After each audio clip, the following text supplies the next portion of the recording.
눈이 내리던 겨울이었어요. 차가운 길 위에 며느리가 제 짐을 내려놓고 떠났죠.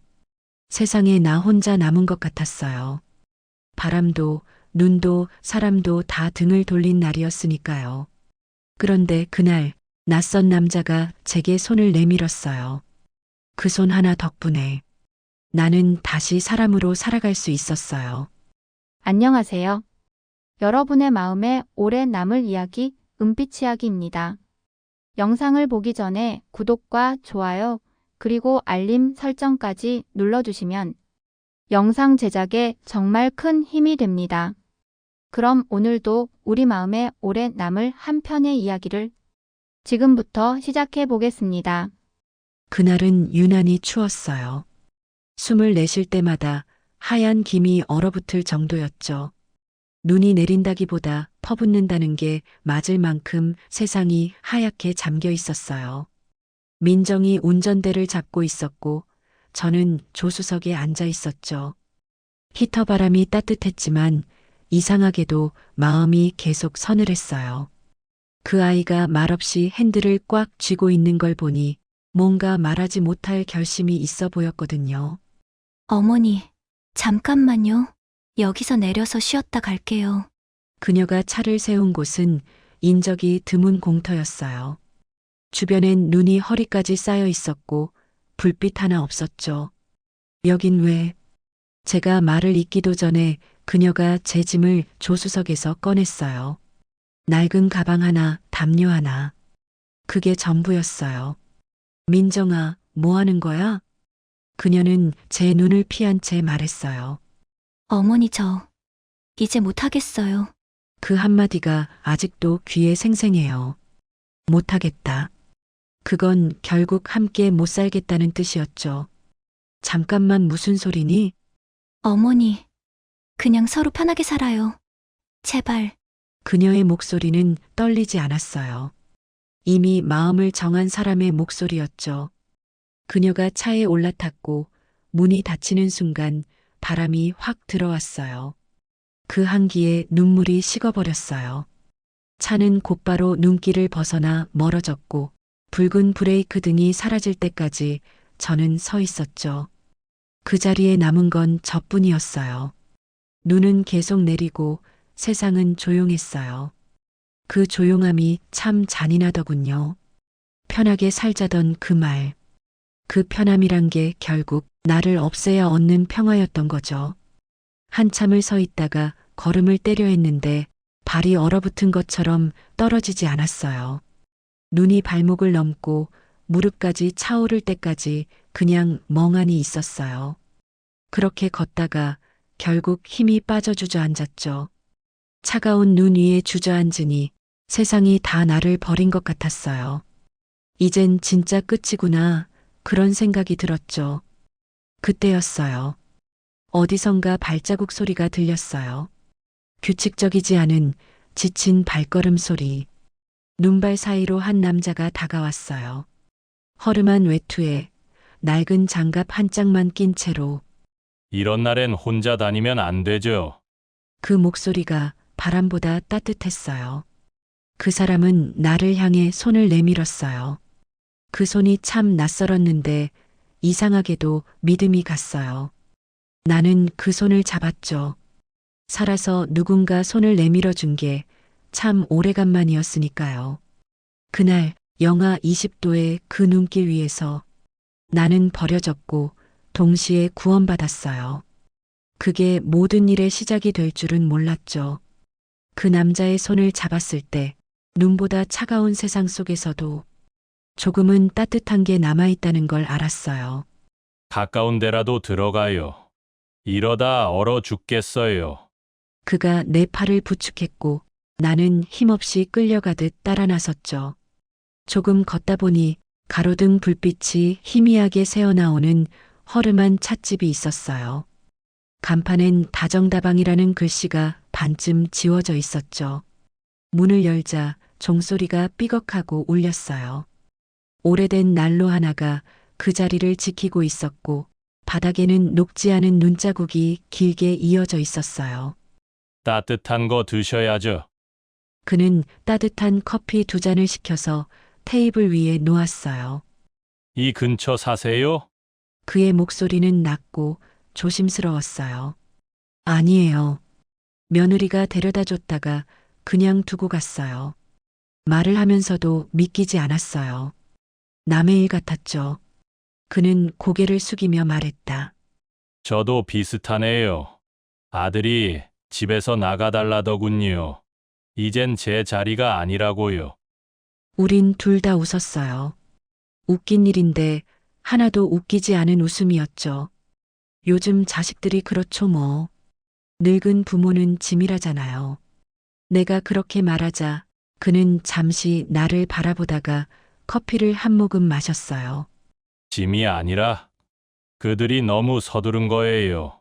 세상은 빨리 가는데 마음은 늙는 법이 없는데 말이죠. 그 말이 이상하게 마음에 남았어요. 그의 눈동자엔 나보다 더 깊은 피로가 비쳐 있었죠. 그도 나처럼 세상 어딘가에 버려진 사람이란 걸 느꼈어요. 이름이 어떻게 되세요? 한도식이라 합니다. 그는 허리 굽혀 인사하듯 말했다. 저는 김순자예요. 그 이름을 내뱉는 순간 나 스스로도 모르게 목이 메었어요. 이름을 불러주는 사람이 없어진 지 꽤 됐거든요. 순자 씨, 그가 그렇게 부르자 이상하게 눈물이 터졌어요. 시자 하나 붙였을 뿐인데 마치 나란 존재가 다시 세상에 돌아온 느낌이었죠. 그는 손수건을 꺼내 내밀었어요. 그 손수건엔 낡은 회사 로고가 새겨져 있었어요. 도식상사. 나는 습관처럼 물었죠. 회사 다니세요? 그는 잠시 웃더니 고개를 저었어요. 아니요. 원래 제 회사였는데 이젠 제 이름만 남았네요. 밤은 깊었고 다방 유리창 밖으로 눈발이 다시 흩날렸어요. 그는 내 앞에 앉은 채 손을 주머니에 넣고 말했다. 오늘 밤은 여기서 버팁시다. 새벽이 되면 눈길이 좀 누그러질 겁니다. 나는 고개를 끄덕였어요. 그의 말투엔 어떤 확신이 있었어요. 낯선 사람인데도 이상하게 믿음이 갔어요. 난 그 다방 난로 앞에서 잠시 눈을 붙였어요. 그리고 오랜만에 차가운 세상 속에서도 조금은 사람 냄새가 나는 꿈을 꾸었죠. 눈은 그칠 기미가 없었어요. 다방 창문엔 김이 서려 있고 그 사이로 희미하게 가로등 불빛이 스며들었어요. 한도식 씨는 커피잔을 두 손으로 감싸 쥔 채 한참을 말이 없었어요. 그 침묵이 이상하게 편했죠. 조용히 숨을 고를 수 있어서. 순자 씨, 네. 며느리 이야기 그만하셔도 돼요. 그의 말에 나는 어쩐지 웃음이 났어요. 괜찮아요. 오히려 이렇게라도 말해야 숨을 쉬겠더라고요. 나는 차근차근 지난 일을 꺼냈어요.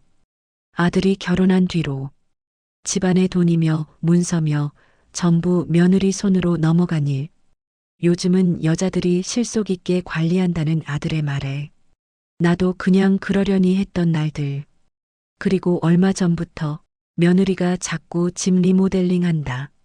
투자금이 필요하다 하더니 통장에서 돈이 사라졌던 이야기까지. 어느 날 보니까 내 이름으로 대출까지 걸려 있더라고요. 말하면서도 아직 믿기지 않았어요. 그는 조용히 고개를 끄덕이며 그럼 그 며느리 분 사업 쪽에 손대셨나 보네요. 네. 회사 다닌다더니 요즘은 자영업 한다고 하더라고요. 그는 한동안 생각에 잠겼어요. 그의 눈빛이 묘하게 흔들리더군요. 도식 씨는요?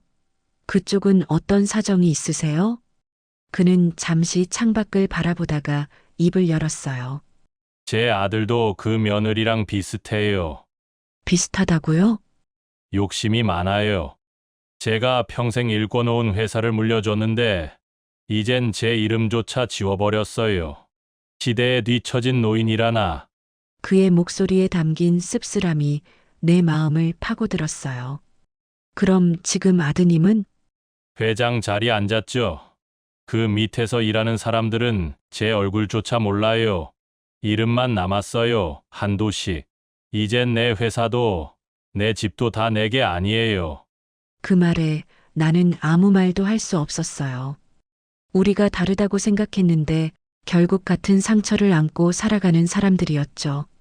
웃기죠? 그가 씁쓸하게 웃었어요. 자식이라고 믿은 게 죄였던 거죠. 맞아요. 내가 자식한테 집을 넘겨줄 땐 그게 사랑이라고 믿었어요. 근데 세상은 사랑으로 굴러가지 않더라고요. 그때 다방 주인이 다가와 난로에 장작을 더 넣었어요. 작은 불씨가 타오르며 붉은 빛이 퍼지며 그 불빛이 유리잔에 비치는데 마치 우리 둘의 초라한 인생을 비춰주는 것 같았어요. 그는 손을 뻗어 커피잔을 돌리며 순자 씨, 우리 둘 다 참 고생했네요. 그 한마디에 나는 눈물이 또 핑 돌았어요. 누군가 내 인생을 고생했다고 말해준 게 언제였는지 기억도 안 났으니까. 밖은 여전히 눈이었지만, 하지만 다방 안의 공기는 조금 따뜻했어요. 서로의 이야기를 꺼내며 조금씩 꽁꽁 얼어붙었던 마음이 녹아내렸죠. 이제 어디 가실 거예요? 모르겠어요. 그냥 내일 눈이 그치면 그때 생각하려고요. 그럼 내일까진 여기서 버팁시다. 세상은 우리를 버렸어도 서로까진 버리지 맙시다. 그의 말에 나는 조용히 고개를 끄덕였어요.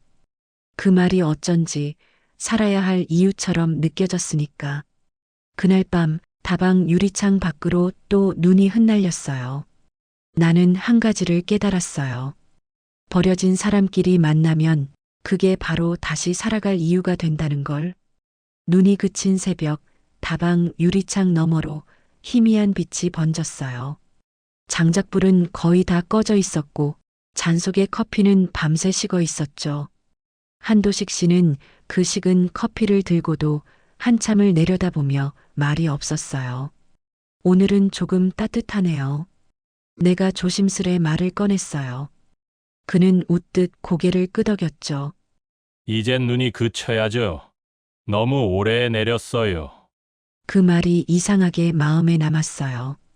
마치 눈이 아니라 인생의 겨울을 두고 하는 말처럼 들렸어요. 우린 다방을 나서 근처 시장 쪽으로 걸었어요. 가게 문을 여는 소리, 사람들 말소리. 오랜만에 세상이라는 게 느껴졌어요. 하지만 발끝은 여전히 무거웠죠. 순자 씨, 이제 어디 가시게요? 글쎄요. 아들 집에 갈 수도 없고 잠시 친정 쪽에 알아보려고요.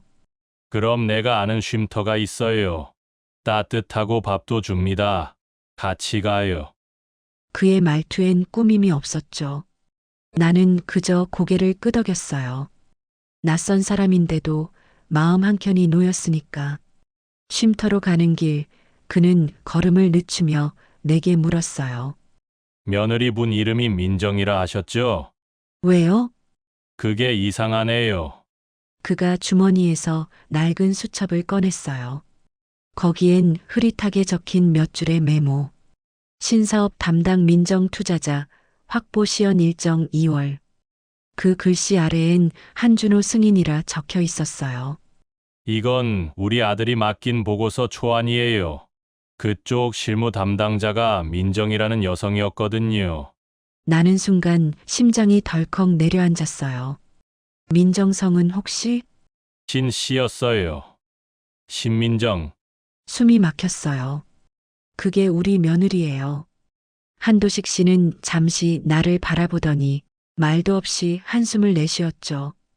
그 한숨 속엔 놀람보다 피로가 더 짙게 묻어 있었어요. 그래요, 세상 참 좁네요. 나는 손끝이 떨려 수첩을 제대로 보지 못했고 거기엔 민정의 글씨체와 똑같은 둥근 서명이 있었어요. 그 순간 머릿속이 하얘졌어요. 민정은 나에게 투자할 곳이 있다며 돈을 가져갔는데 그 돈으로 한도식 씨의 아들이 운영하는 회사를 키웠던 것이었죠. 즉, 그의 아들이 내 며느리의 사업 파트너였던 거예요. 그럼 민정이가 당신 아들의 오른팔이었던 거네요. 그렇죠. 하지만 그 여자가 어디까지 개입했는지는 몰랐어요. 요즘은 사람 믿는 게 무서워서. 우린 잠시 걸음을 멈췄어요. 바람이 불었고 그 바람 속에서 서로의 얼굴을 마주봤어요. 같은 사람에게 속고 같은 사람에게 버려진 두 사람. 이거 우연이 아닌 것 같아요. 내가 그렇게 말하자 그는 천천히 고개를 끄덕였죠. 맞아요. 이건 우리 둘 다 똑같은 놈들 손에 당한 거예요. 그때 시장 입구의 확성기에서 라디오가 흘러나왔어요. 은빛그룹 사회공헌 프로젝트 발표회 예정입니다. 대표 한준호, 공동기획 신민정. 우린 동시에 그 문장을 들었어요. 말을 잇지 못했죠. 라디오 소리는 멀리서 희미하게 들려왔지만 그 이름만큼은 또렷하게 박혔어요. 그날 나는 처음으로 느꼈어요. 세상은 넓지 않다는 걸. 그리고 우연처럼 스친 인연에는 언제나 이유가 있다는 걸. 그날 이후 머릿속이 복잡했어요. 이게 우연일 리 없다는 생각이 들었죠. 며느리 민정, 그리고 한도식 씨의 아들 한준호. 그 둘은 이미 손을 잡고 있었고 우리가 가진 모든 걸 그들의 욕심으로 만들어 놓은 거였어요. 며칠 동안 쉼터에서 지내며 마음을 정리하려 했지만 생각은 점점 더 깊어졌어요. 눈이 녹아 길이 질척거리던 오후 도식 씨가 커피 한 잔을 내밀며 말했어요. 순자 씨, 우리 그냥 이렇게 잊고 사는 게 맞을까요? 그 한마디에 가슴이 쿵 내려앉았어요. 잊는다고 없어지는 게 아니잖아요. 그는 고개를 끄덕이며 조용히 수첩을 꺼냈죠. 이거요. 그때 얘기한 보고서 초안이에요. 우리 아들이 승인한 문서 중 일부인데 이 안에 신민정이라는 이름이 너무 자주 나와요. 수첩 속엔 여러 장의 복사본이 끼워져 있었어요. 계약서 요약, 계좌 이체 내역, 투자자 명단. 거기에 적힌 익숙한 글씨체. 심장이 싸늘하게 식었어요. 이 돈이 내 통장에서 빠져나간 시기와 비슷하네요. 내가 그렇게 말하자 그는 천천히 고개를 들었어요. 그럼 이건 당신 돈으로 우리 회사가 굴러간 거겠네요. 순간 손끝이 떨렸어요. 서류 한 장 한 장이 내 지난 세월을 조롱하는 것 같았어요. 남편이 떠난 뒤 어렵게 모은 돈이었는데 그걸 며느리가 아무렇지 않게 훔쳐간 거였어요. 민정이는 내 노후 자금을 이런 데 쓴 거였네요. 목소리가 떨렸지만 눈물은 나오지 않았어요. 너무 말라버린 마음에는 눈물조차 남지 않았던 거죠. 도식 씨가 나지막이 말했어요. 순자 씨, 이건 단순한 배신이 아니에요. 둘이 공모한 겁니다. 내 아들이 명의만 빌린 줄 알았는데 지금 보니 이 여자가 실질적으로 회사를 움직이고 있었네요. 그는 다시 수첩을 덮고 두 손을 꼭 모았어요. 내가 가진 자료는 이게 다예요. 퇴임 전에 몰래 빼돌린 문서들이죠. 이걸 어떻게 써야 할까요? 나는 한참을 생각하다 조용히 대답했어요. 도식 씨, 우리는 버려졌어도 진실은 버리지 말아요. 그는 내 말을 듣고 한참을 바라보다 미소를 지었어요. 순자 씨, 당신 생각보다 강하네요. 아니에요. 그냥 이제 무서운 게 없을 뿐이에요. 그날 저녁 우리는 서울역 근처 작은 법률 상담소를 찾았어요. 낡은 간판에 무료 법률 상담이라 적힌 좁은 사무실. 젊은 변호사가 서류를 넘기며 물었죠. 이 문서들 원본 맞으세요? 예. 이건 한도식 씨가 퇴임 전 결제했던 자료입니다. 그리고 이건 제 통장에서 빠져나간 금액이에요. 변호사는 고개를 끄덕였어요. 이거 횡령과 매임이 동시에 걸릴 수도 있겠네요. 하지만 증거가 더 필요합니다. 사무실을 나서는 길, 도식 씨가 내 옆에서 중얼거렸어요. 증거라. 그 여자는 회사 자료를 전부 자기 손에 쥐고 있을 텐데. 그럼 우리가 직접 찾아야죠. 내 목소리가 그 어느 때보다 단단했어요. 버려졌던 여자가 이젠 세상을 향해 걸어가기 시작한 순간이었죠. 눈은 다시 내리고 있었지만 이번엔 그 눈이 차갑지 않았어요. 마치 시작이라는 신호 같았죠. 며칠 뒤 도식 씨와 나는 작은 수첩을 들고 민정이 남긴 흔적을 하나씩 따라가기 시작했어요. 서울 어느 골목길, 간판도 없는 사무실. 그곳이 민정이 자주 드나들던 투자 컨설팅 회사라고 했어요. 문을 열자 차가운 공기와 함께 젊은 직원의 시선이 우리를 스쳤어요. 무엇을 도와드릴까요? 신민정 씨를 찾는데요. 직원은 잠시 머뭇거리더니 민정 이사님은 잠시 자리를 비우셨습니다. 그 말 속에 이사님이라는 단어가 이상하게 귓가에 맴돌았어요. 며느리가 이사님이라니. 도식 씨는 조용히 내 팔을 잡았어요. 괜히 흔들리면 안 됩니다. 우린 간단한 명함만 남기고 나왔어요. 사무실 방, 겨울바람이 세차게 불었죠. 이젠 그냥 며느리가 아니라 위로 제대로 올라갔네요. 나는 쓴웃음을 지었어요. 남의 돈으로, 남의 인생으로요. 그날 밤 쉼터 숙소에서 불빛 하나 없는 방 안에 앉아 나는 민정이의 과거를 떠올렸어요. 처음 우리 집에 들어왔을 때 그 아이는 참 조용하고 얌전한 며느리였죠. 밥 한 술 남기는 법도 없었고 나한테 어머니라고 부를 때마다 목소리가 부드러웠다. 그런데 언제부터였을까? 아들이 승진하고 민정이 사회생활을 시작하면서 그 웃음이 조금씩 달라졌던 게 세상은 능력 있는 사람이 이기는 거예요. 그녀가 그렇게 말하던 날이 선명히 떠올랐어요. 그 말이 그땐 그냥 젊은 사람의 자신감 같았는데 지금 생각해보면 예고였던 거다. 우리를 밀어내기 위한 예고. 다음 날 아침 도식 씨가 연락을 받았어요. 우리 아들이 내 명의로 만든 법인, 그게 아직 살아있대요. 그럼 그 안에 증거가 있을 수도 있겠네요. 문제는 그 여자가 그 법인의 대표로 올라가 있다는 거예요. 순간 가슴이 철렁 내려앉았다. 그럼 그 아들은 뒤에 숨고 며느리가 앞장선 거네요. 그렇죠. 이제는 나보다 그 여자가 더 권력을 쥐었을지도 몰라요. 우린 오래된 복사기처럼 낡은 사무실 하나를 빌려 증거를 모으기 시작했어요. 도식 씨는 기억나는 날짜를 적고 나는 내 통장 내역을 출력했어요. 서류를 펼쳐놓으니 한눈에 드러났죠. 같은 날짜, 같은 금액. 내 계좌에서 빠져나간 돈이 그들의 회사 통장으로 그대로 들어가 있었어요. 이거면 충분하겠죠? 아니요. 그 여자는 교묘해요. 이게 단순한 이체로 보이게 만들어놨을 거예요. 진짜 증거는 내부 계약서에 있을 겁니다. 도식 씨의 말은 정확했죠. 며칠 후 그는 예전 회사에 남아있던 부하 직원과 연락이 닿았어요. 퇴직자 모임에서 은밀히 받은 내부 문서 한 장. 거기엔 작은 서명이 있었어요. 대표이사 신민정. 그리고 그 밑에 자문 한준호 전 회장 아들. 나는 그 문장을 보는 순간 온몸이 얼어붙었어요. 그 둘이 만든 계약서 한 장이 우리 인생을 송두리째 뒤집어 놓고 있었어요. 이건 명백한 공모예요. 내가 그렇게 말하자 도식 씨는 조용히 고개를 끄덕였죠. 이제 남은 건 세상에 보여주는 일뿐이죠.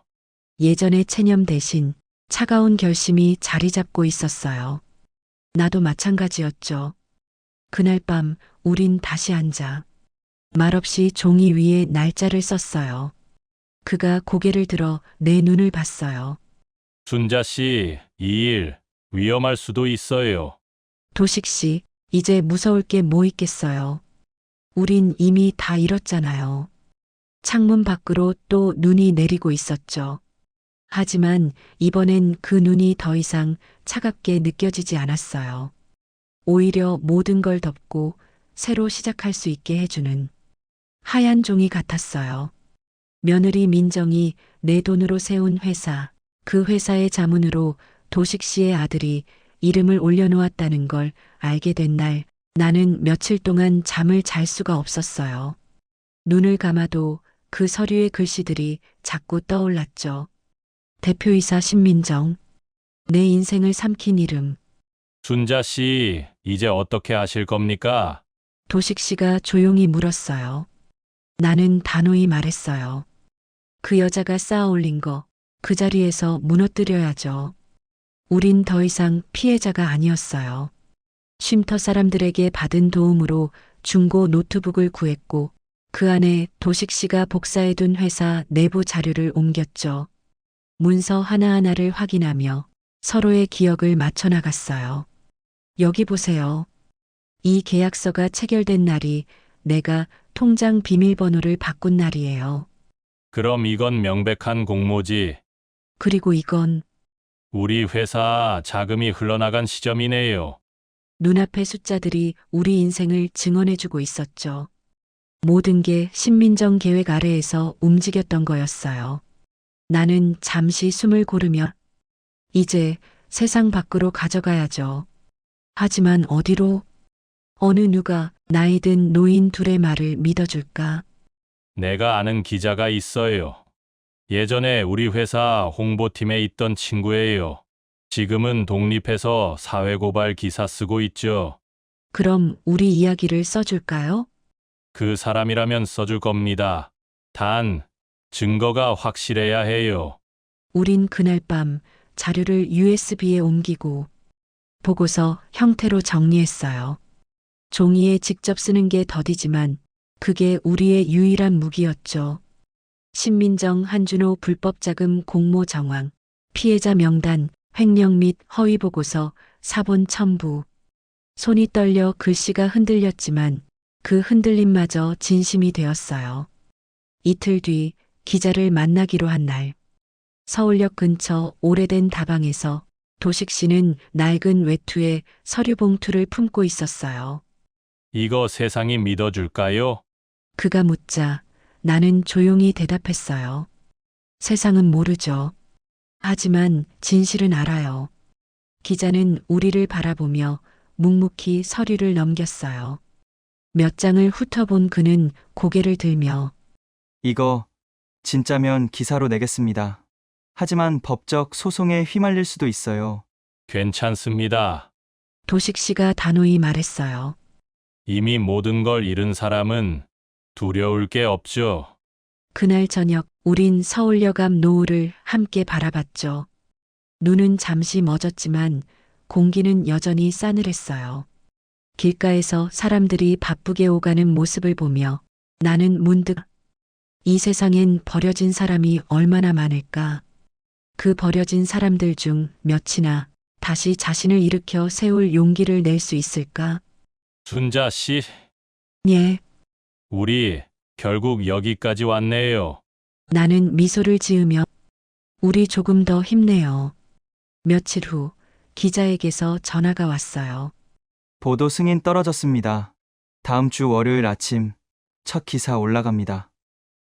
그 한마디에 심장이 두근거렸어요. 마치 오래 닫혀있던 문이 열리는 소리 같았죠. 하지만 그 기쁨도 잠시. 그날 저녁 쉼터 앞에 검은 차 한 대가 서 있었어요. 운전석 창문이 내려가더니 낯익은 목소리가 들려왔어요. 어머님, 민정이었어요. 그녀는 여전히 단정했고 얼굴엔 미소가 떠 있었죠. 하지만 그 미소가 어찌나 차가운지 그날 눈보다 더 서늘했어요. 오랜만이에요, 어머님. 이제 이런 일 그만하셔야죠. 그녀는 내게 다가와 내가 들고 있던 서류 봉투를 흘끗 바라봤어요. 그 눈빛 하나로 내 안에 피어오르던 작은 희망이 다시 흔들렸어요. 도식 씨, 이제 진짜 싸움이 시작됐네요. 그래요. 이번엔 우리가 버티는 쪽이 아니라 밀어붙이는 쪽이 될 겁니다. 눈이 다시 내리기 시작했어요. 하지만 이번엔 그 눈이 두렵지 않았어요. 민정은 언제나 그랬듯 말 한마디, 눈짓 하나로 사람을 얼어붙게 만들었어요. 그날 쉼터 앞에서도 마찬가지였어요. 그녀는 차에서 내리지도 않은 채 미묘하게 웃으며 나를 바라봤죠. 어머님, 이런 일에 휘말리지 마세요. 차창 사이로 들려오는 그 목소리는 한때 내게 엄마라 부르던 그 며느리의 것이 맞았어요. 하지만 그 속에 있던 따뜻함은 사라지고 없었어요. 무슨 말이니? 그 기사요. 기자님이랑 무슨 얘기를 하셨는진 모르겠는데 그쪽이 다치면 곤란하잖아요. 그녀는 조용히 웃었어요. 그 웃음이 더 무서웠죠. 민정아, 너 지금 협박하니? 협박이라뇨. 저야 어머님이 다치실까봐 걱정돼서요. 순간 뒤에서 도식 씨가 한 걸음 앞으로 나섰어요. 이봐요, 신민정 씨. 그 입 다물지 않으면 당신이 먼저 다칠 거예요. 민정은 차분히 그를 바라봤어요. 아, 전 회장님이셨죠? 이런 데서 뵐 줄은 몰랐어요. 근데 이제 그쪽도 저희 회사 사람이 아니잖아요. 그녀는 그 말만 남기고 차를 몰고 떠났어요. 타이어 자국이 눈 위에 길게 남았죠. 그 소리가 마치 우리를 짓밟고 지나가는 것 같았어요. 나는 멍하니 그 자리를 바라보다가 입술을 깨물었어요. 도식 씨, 저 아이는 이제 사람이 아니에요. 그래요. 욕심이 사람을 삼켜버린 거죠. 그날 밤 기자에게 연락을 하려 했지만 전화는 연결되지 않았어요. 다음 날까지도 그 번호는 계속 통화 중이었죠. 이틀째 되던 날, 우린 뉴스 대신 경찰의 전화를 받았어요. 혹시 박기호 기자님과 아시는 사이입니까? 예, 왜요? 교통사고가 났습니다. 어제 밤늦게 도로 공사 구간에서. 내 귀에선 그 다음 말이 들리지 않았어요. 핸드폰을 떨어뜨렸고 도식 씨가 놀라 부축했어요. 순자 씨, 무슨 일이에요? 기자분이 돌아가셨대요.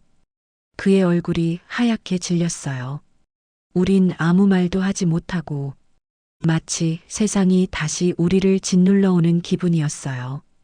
잠시 후 도식 씨가 조용히 말했어요. 우연일까요? 아니요. 절대. 내 심장은 쿵쾅거리고 무서웠어요. 정말 인간이 이 정도로 잔인해질 수 있을까? 우린 서울 변두리의 허름한 찻집 구석에 앉았어요. 사람들의 말소리, 찻잔 부딪히는 소리, 모든 게 멀리서 나는 소음처럼 느껴졌어요. 이대로 가면 우리도 위험해요. 도식 씨가 낮은 목소리로 말했어요. 그럼 어떻게 해요? 그냥 입 다물고 사라져요? 내가 되묻자. 그는 한참을 생각하다 대답했어요. 아니요. 오히려 더 세게 나가야죠. 세계? 기자는 같지만 그가 남긴 초안이 있을 겁니다. 보도국의 편집실 서버에. 그 말에 나는 고개를 들었어요. 그걸 찾겠다는 거예요? 그렇죠. 이번엔 우리가 직접 증거를 꺼내야 합니다. 나는 무겁게 숨을 내쉬었어요. 무섭고 피하고 싶었죠. 하지만 내 안 어딘가에서 이제 그만 당해야 한다는 목소리가 들렸어요. 좋아요. 그럼 같이 가요. 우린 그날 밤 서울 중심가의 방송사 근처로 향했어요. 한겨울의 도심은 차가웠지만 내 마음속은 이상하게 뜨거웠죠. 지금 이 길이 아니면 다시는 일어설 수 없을 것 같았어요. 도식 씨가 앞장서며 말했어요. 신민정은 결국 자기 손으로 모든 걸 망칠 겁니다. 우린 그 순간을 잡으면 돼요. 그 순간이 올까요? 와요. 욕심 많은 사람은 언젠가 스스로 폭로하게 되어 있죠. 눈이 내리기 시작했어요. 조용히 하지만 끊임없이 그 하얀 눈 사이로 도식 씨의 어깨 위에도 내 외투 위에도 하얗게 흩날렸어요. 세상은 여전히 차가웠지만 그날 밤만큼은 이상하게 두렵지 않았죠. 우린 더 이상 버려진 노인이 아니었어요. 진실을 붙잡은 사람, 그리고 이제 싸움을 시작한 사람이었으니까. 그날 밤 서울의 공기는 유난히 무거웠어요. 바람이 불어도 그 바람 끝에는 사람들의 말소리가 섞이지 않았어요. 모두가 입을 다문 듯한 세상이었죠. 기자가 죽은 그날 이후 쉼터에는 이상한 낯선 시선들이 늘었어요. 건물 앞에 멈춰 선 차들, 같은 시간대에 서성이는 그림자들. 누가 봐도 우리를 지켜보고 있었어요. 이 상태로는 오래 못 버팁니다. 도식 씨가 말했어요. 그럼 어떡해요? 기자가 남긴 걸 찾아야죠. 그게 우리 유일한 희망이에요. 우린 새벽 첫 차를 타고 방송사 근처로 향했어요. 서울 한복판에 자리한 높은 유리 건물. 출입증 없이는 들어갈 수 없는 곳이었죠. 그러나 도식 씨는 단호했어요. 내가 예전 회사 운영할 때 이런 시스템은 수도 없이 봤어요. 한쪽 문이 닫히면 다른 문이 열리게 되어 있습니다. 우린 기자의 이름을 붙잡고 흔적을 쫓았어요. 박기호. 그의 SNS엔 마지막으로 올린 글 하나가 있었어요. 내일이면 세상이 조금은 달라질지도 모르겠다. 그 글 아래엔 해시태그 신민정, 해시태그 한준호, 해시태그 공모. 나는 그걸 보는 순간 숨이 멎을 뻔했어요. 그 사람이 이미 기사 초안을 올렸던 거예요. 그럼 서버에도 남아 있겠죠. 도식 씨는 휴대폰을 꺼내들고 예전 회사에서 알고 지내던 정보기술 담당자를 찾았어요. 홍 팀장, 나야 한도식. 그래, 미안한데 한 가지만 묻자. 박기호 기자가 쓴 내부 초안 서버에서 지워졌나? 잠시의 침묵 후 낮은 목소리가 들렸어요. 지워졌습니다. 하지만 복구는 가능해요. 단 물리 서버 접근이 필요합니다. 그럼 우린 그걸 찾아가야겠네요. 다음 날 새벽 우린 낡은 버스를 타고 강남 외곽의 데이터 센터로 향했어요. 건물 앞에서 수희 아저씨가 따뜻한 컵라면을 먹으며 말했어요. 여기요? 요즘은 기자들이 잘 안 오는데 무슨 일로? 자료 복구 때문에요. 도식 씨가 태연하게 웃으며 명함을 내밀었어요. 도식정보자문 한도식입니다. 그 한마디에 수희는 아무 의심 없이 문을 열어줬어요. 건물 안은 조용했고 서버실의 팬 돌아가는 소리만 윙윙 울렸어요. 우린 숨을 죽이며 복도 끝으로 걸어갔죠. 그곳엔 박기호 기자의 이름이 적힌 보관 박스가 있었어요. 여기에요. 도식 씨가 낮은 목소리로 말했어요. 나는 떨리는 손으로 박스를 열었어요. 그 안엔 외장하드 하나와 봉투가 있었어요. 봉투에는 단 한 문장만 적혀 있었죠. 만약 내가 돌아오지 못하면 이걸 세상에 전해주세요. 손끝이 떨렸고 눈물이 흘러내렸지만 닦지 않았어요. 그 눈물은 슬픔이 아니라 누군가의 의지를 이어받는 각오의 눈물이었으니까요. 외장하드를 노트북에 연결하자 파일 하나가 떴어요. 신민정 불법 투자 결제네요. MP4. 심장이 쿵 내려앉았어요. 영상을 재생하자 회의실 CCTV 영상. 그 안엔 신민정이 앉아 있었고 그녀 앞엔 한준호가 있었어요. 신민정의 목소리가 또렷하게 들렸어요. 이 돈이면 충분하죠? 내 이름으로 처리하세요. 혹시 문제 생기면 어머님 쪽으로 돌리면 돼요. 순간 화면이 멈췄고 나는 손으로 입을 막았어요. 저거 신민정이 목소리 맞아요. 도식 씨는 아무 말도 하지 않았어요. 그저 주먹을 꽉 쥐었을 뿐. 그 영상은 명백한 증거였어요. 우릴 버리고 빼앗고 조롱하던 그들이 스스로 죄를 인정한 증거. 이제 끝났어요. 내가 말했어요. 아니요, 아직입니다. 도식 씨가 고개를 들었어요. 이걸 그냥 공개하면 우릴 막겠죠. 언론이 막히면 사람들에게 직접 보여줘야 합니다. 그의 말에 나는 고개를 끄덕였어요.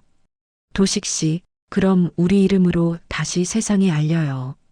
숨지 말고, 버티지 말고. 그날 새벽 우린 작은 PC방 한 구석에 앉아 외장하드 파일을 복사하고 새 계정을 만들어 올렸어요. 버려진 사람들의 기록. 그게 계정 이름이었어요. 업로드 버튼을 누르는 순간 마우스가 덜컥 떨렸지만 손을 떼지 않았어요. 이제는 후회도 두려움도 남지 않았죠. 누가 봐도 우리가 옳았으니까. 모니터 화면에 업로드 완료라는 문구가 뜬 순간 그동안 꽁꽁 얼어붙어 있던 마음이 조금씩 녹아내렸어요. 도식 씨, 우리 해냈네요. 그래요. 이제 세상이 뭐라 해도 우린 더 이상 숨지 않습니다. 모니터 불빛이 두 사람의 얼굴을 비췄어요. 그 불빛 속에서 나는 처음으로 두려움 없는 얼굴을 하고 있었죠. 도식 씨가 마지막으로 USB를 내게 건네며 이 안에 다 있습니다. 우릴 버리고 그들이 쌓아 올린 돈의 흔적이요. 그 말이 머릿속을 울려 나는 손에 그 작은 USB를 쥔 채 밤새 잠을 이루지 못했어요. 새벽녘 눈발이 다시 날렸어요. 겨울은 여전히 매서웠지만 이제는 그 차가움이 두렵지 않았죠. 며칠 뒤 지역 방송국에 도식 씨와 함께 자료를 제출했어요. 담당 기자는 내 얼굴을 한참 바라보다가 이걸 세상에 공개하면 당신 인생이 바뀔 수도 있습니다. 나는 고개를 끄덕였어요. 이미 바뀌었어요. 버려진 날부터요. 보도가 나간 건 그날 오후. 텔레비전 화면에는 신민정, 횡령 및 법인자금 유용 의혹이라는 자막이 떠올랐어요. 기자는 차분히 설명했지만 그 뒤에 이어진 장면은 내 심장을 세게 때렸어요. 회사 정문 앞, 카메라에 포착된 신민정의 얼굴. 평소처럼 단정하게 머리를 묶었지만 그 눈빛에는 불안과 분노가 얽혀 있었죠. 그 뒤로는 한준호가 카메라를 피하며 고개를 숙였어요. 나는 소파에 앉은 채 손을 모았어요. 이제 밝혀지네요. 도식 씨가 낮게 말했고 그의 목소리는 담담했지만 눈빛만큼은 뜨거웠어요. 내 휴대폰에는 수십 통의 전화가 걸려왔어요. 이게 무슨 일이에요? 지금 회사 난리 났어요. 언론에서 연락 왔어요. 인터뷰 하실래요? 나는 모든 전화를 끊고 대신 조용히 창가로 걸어갔어요. 유리창 너머로 눈이 내리고 있었어요. 차가운 공기 속에 내 호흡이 천천히 흩어졌고 버려졌던 그 겨울의 기억이 문득 떠올랐어요. 눈길 위에서 홀로 서 있던 그날. 누군가 나를 향해 내밀었던 따뜻한 손. 그 손이 있었기에 이 순간까지 버틸 수 있었음을. 그때 도식 씨가 내 옆으로 다가와 말했어요. 이제 세상은 알게 됐습니다. 이제 그들이 우리를 외면하던 눈으로 자기 자신을 보게 될 겁니다. 나는 천천히 고개를 끄덕였죠. 그의 말처럼 모든 게 드러났고 이제 남은 건 결과뿐이었어요. 텔레비전 속 경찰차 불빛이 우리 작은 방 안을 붉게 물들였고 나는 무릎 위에 손을 모으며 중얼거렸어요. 이제 진짜 끝이구나. 뉴스에 영상이 공개된 지 사흘째 되는 날, 세상은 완전히 뒤집혔어요. 신민정, 회사 자금 횡령 및 불법 투자 혐의 의혹, 한준호 전 회장 아들, 내부 거래 정황 포착. 포털 메인 화면엔 그들의 이름이 떠 있었고 SNS에는 영상의 한 장면이 끝없이 공유됐어요. 화면 속 민정은 여전히 단정했지만 정확히 말하자면 단정했기 때문에 더 무서웠어요. 냉철하게 웃으며 말하던 그 입술. 문제 생기면 어머님 쪽으로 돌리면 돼요. 그 한마디가 전 국민의 분노를 불러왔죠. 방송국 앞엔 카메라와 기자들이 몰려 있었고 신민정의 이름을 외치는 사람들 사이에서 나는 조용히 그들을 바라봤어요. 저 사람이 내 며느리였어요. 누가 들어주지 않아도 그렇게 중얼거렸죠. 도식 씨는 내 옆에서 고개를 끄덕이며 세상이 그들을 심판하고 있네요. 하지만 아직 끝난 게 아니죠. 사람들은 금방 잊어요. 그래도 오늘은 봐요, 순자 씨. 오늘은 우리가 이겼잖아요. 우린 낡은 다방에서 마지막 커피를 마셨어요. 창밖에는 경찰차와 방송 중계차 불빛이 번쩍거렸고 그 붉은 조명이 눈처럼 흩어져 도식 씨의 얼굴 위로 반사됐죠. 그의 표정은 고요했어요. 인간이 욕심을 버리지 못하면 결국 이렇게 되는 거죠. 욕심이 아니라 사람을 잃은 거예요. 저 아이는 언제부턴가 사람의 얼굴을 잃었어요. 그게 제일 슬퍼요. 잠시 침묵이 흘렀고 도식 씨가 손수건을 꺼내 내밀었어요. 이제 이 손수건도 좀 돌려받을까요? 나는 피식 웃었어요. 그건 이제 제 거예요. 눈물 닦느라 썼잖아요. 그는 웃었고 오랜만에 웃는 얼굴이 참 따뜻했죠. 그때 다방 문이 열리며 낯선 그림자가 문턱에 섰어요. 머리를 숙이고 들어온 사람, 그녀였어요. 신민정. 기자들에게 둘러싸인 모습이 아닌 화장도 지워지고 얼굴엔 피곤이 가득했어요. 그녀는 우리 앞에 다가와 한참을 아무 말도 하지 않았어요. 그리고 겨우 입을 열어 어머님, 그 한마디에 그동안 눌러왔던 감정들이 한꺼번에 밀려왔어요. 이제 와서 어머님 소리하니 그 입으로 내 목소리가 떨렸다. 네가 내 돈을 빼앗고 내 인생을 버렸을 때는 한 번도 그렇게 부른 적 없었잖아. 신민정은 눈을 내리깔았어요. 죄송합니다. 죄송하다고 해서 다 없어질 줄 알아? 네가 뺏은 건 돈이 아니라 나였어. 내 존재였다고. 그녀의 어깨가 흔들렸어요. 도식 씨는 조용히 일어나 뒤돌아섰고 민정 씨, 당신이 우리한테 한 짓은 언젠가 반드시 대가를 치를 겁니다. 다만 그게 감옥이든 인생이든 당신이 선택하겠죠. 저는 이기고 싶었어요. 가난이 싫었어요. 누군가에게 무시당하고 싶지 않았어요. 그 말이 내 가슴을 찔렀어요. 한때 나도 그랬으니까. 가난이 부끄럽고 누군가의 시선이 아프던 시절이 있었으니까. 하지만 그건 이유가 아니죠.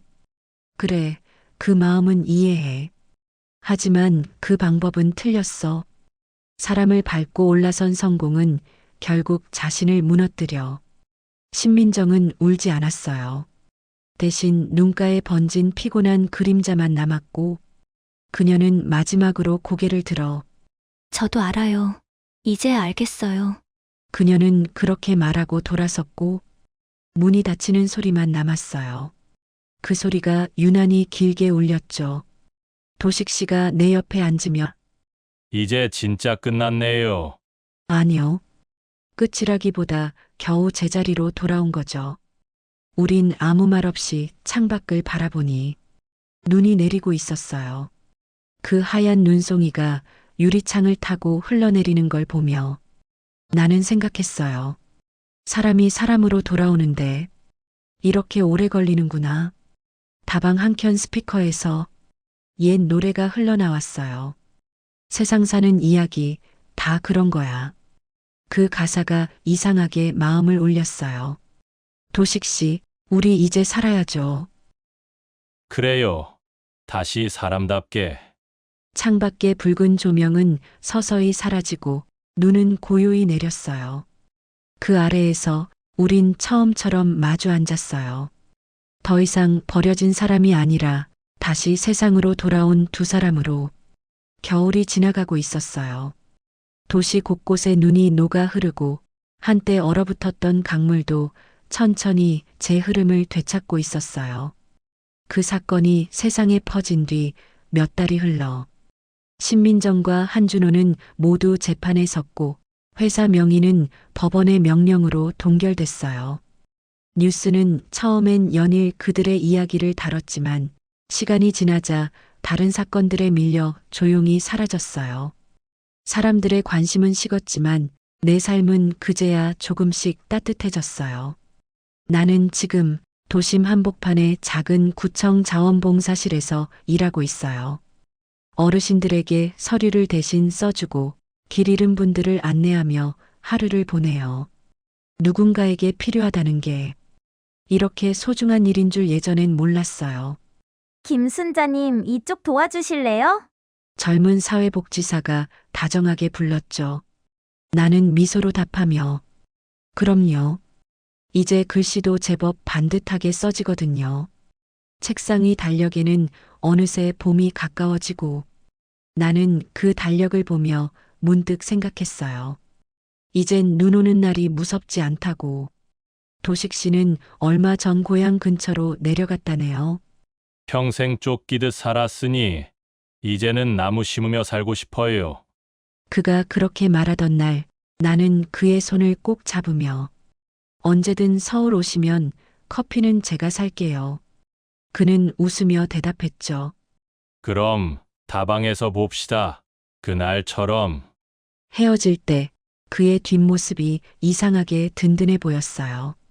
버려졌던 두 사람이 이제는 서로를 구한 사람으로 남았죠. 어느 날 오후 봉사실 문 앞에 택배 상자가 하나 놓여 있었어요. 보낸 사람 이름 한도식. 상자 안에는 작은 화분 하나와 편지 한 장이 들어 있었어요. 순자 씨에게 봄이 오면 이 화분에 노란 프리지어가 필 겁니다. 예전엔 눈이 내리면 세상이 멈추는 것 같았는데 이제는 그 눈이 녹아 이런 꽃을 키운다는 걸 알게 됐습니다. 우리 살아있네요. 도식 드림. 나는 그 편지를 꼭 쥔 채 창문을 열었어요. 바람이 불어오고 햇살이 방 안가득 들어와 그 빛 속에서 나는 프리지어 잎을 어루만졌어요. 아직은 작고 연약했지만 분명 곧 꽃을 피울 거였죠. 그때 문이 열리며 복지사가 고개를 내밀었어요. 순자님, 오늘은 왜 이렇게 화내요? 나는 웃으며 말했어요. 글쎄요. 그냥 봄 냄새가 나서요. 그날 저녁 집으로 돌아오는 길, 노을이 퍼진 골목길 끝에서 한 아이가 나를 불렀어요. 할머니, 손 좀 잡아주세요. 나는 고개를 숙여 그 손을 잡았죠. 작고 따뜻한 손. 그 온기가 오래도록 손끝에 남았어요. 하늘은 아직 차가웠지만 내 마음은 봄빛으로 물들어 있었어요. 버려졌던 자리에서 다시 피어난다는 말이 결국 내 이야기였구나. 누군가에게 버림받았던 그날, 결국 나를 여기까지 데려왔죠. 하늘을 올려다보니 별 하나가 흐릿하게 반짝였어요. 그 빛이 꼭 다방 난로 불빛처럼 따뜻했죠. 봄이 완전히 찾아왔네요.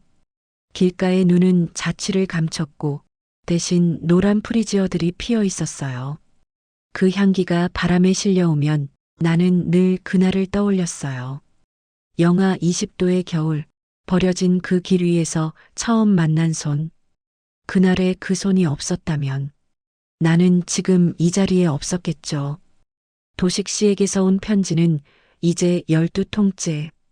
그는 고향에서 작은 묘목장을 운영하고 있었고 사진 속 그의 얼굴은 더 이상 지쳐있지 않았어요. 햇살 아래서 환하게 웃고 있었죠. 편지 한 구석엔 이렇게 적혀 있었어요. 요즘은 손님도 많아요. 당신 말대로 나무를 심으면 마음이 자라네요. 여긴 조용하고 그때 그 눈길보다 훨씬 따뜻합니다. 그 글을 읽을 때마다 마음이 편안해졌어요. 나도 이제 매일 작은 일상 속에서 살고 봉사실 일은 여전히 이어지고 퇴근 후엔 동네 아이들과 놀아주죠. 누군가에게 다정한 사람이 되는 일, 그게 이제 내 전부예요. 어느 날 복지관 벤치에 앉아있던 한 아주머니가 물었어요. 김 선생님, 사람이 어떻게 그렇게 용서할 수가 있어요? 나는 잠시 생각하다 웃으며 말했죠. 용서한 게 아니에요. 그냥 더 이상 그 일에 묶여있고 싶지 않았을 뿐이에요. 이제는 제 삶을 살고 싶거든요. 예전의 나였다면 그런 말조차 꺼내지 못했을 텐데. 사람이 미움에 갇히면 결국 자기 삶을 잃게 되니까. 이제야 조금 알 것 같아요. 버림받았던 내가 다시 세상을 품을 수 있게 된 이유를. 며칠 전 민정이에게서 편지가 왔어요. 교도소 주소가 찍혀 있었고 한참을 망설이다가 결국 열어보니 짧은 한 줄이 적혀 있었어요. 어머님, 그날 저를 구한 건 결국 어머님이었어요. 편지를 덮는 순간 눈물이 흘렀어요. 분노도 원망도 아닌 묘한 슬픔. 그 애는 끝까지 나를 버렸지만 결국엔 나를 부르며 끝냈구나. 그게 조금은 위로가 되었어요. 밤이 깊어갈 무렵 나는 창문을 열고 하늘을 바라봤어요. 별빛이 희미하게 번져 있었고 그 별빛 사이로 마치 누군가의 웃음소리가 들리는 듯 했어요. 도식 씨, 오늘은 여기도 프리지어가 피었어요. 나는 혼잣말을 하며 미소 지었죠. 창가의 화분에서 노란 꽃잎이 살짝 흔들렸어요. 바람이 불고 꽃잎 하나가 떨어져 손바닥 위에 내려앉아 그 작고 따뜻한 감촉에 가슴이 이상하게 벅차올랐어요. 그날의 눈길, 그날의 차가운 공기, 그리고 그날 내게 내밀어준 낯선 손. 모든 게 지금의 나를 만든 시작이었죠. 사람은 참 이상해요. 가장 차가운 곳에서 가장 따뜻한 인연을 만나. 그리고 그 인연이 평생의 등불이 되죠. 나는 천천히 일어서 문을 나서자 봄바람이 얼굴을 스쳤어요. 햇살이 따사로웠고 멀리서 들리는 아이들의 웃음소리. 그 소리가 마치 다시 살아난 심장의 박동 같았어요. 나는 하늘을 향해 조용히 속삭였어요. 고맙습니다. 이제 정말 잘 살게요. 그리고 천천히 걸음을 옮겼죠. 발밑의 땅은 부드럽고 눈이 녹은 자리마다 노란 꽃들이 피어 있었어요. 그 꽃들 사이로 마치 오래전 그날의 목소리가 들려오는 듯 했어요. 이런 날엔 혼자 다니면 안 되죠. 나는 웃으며 고개를 들었어요. 세상은 여전히 차갑지만 그 속에서 나는 이제 두렵지 않았어요. 왜냐면 이제는 알고 있었으니까. 버려진 사람도 다시 피어날 수 있다는 걸.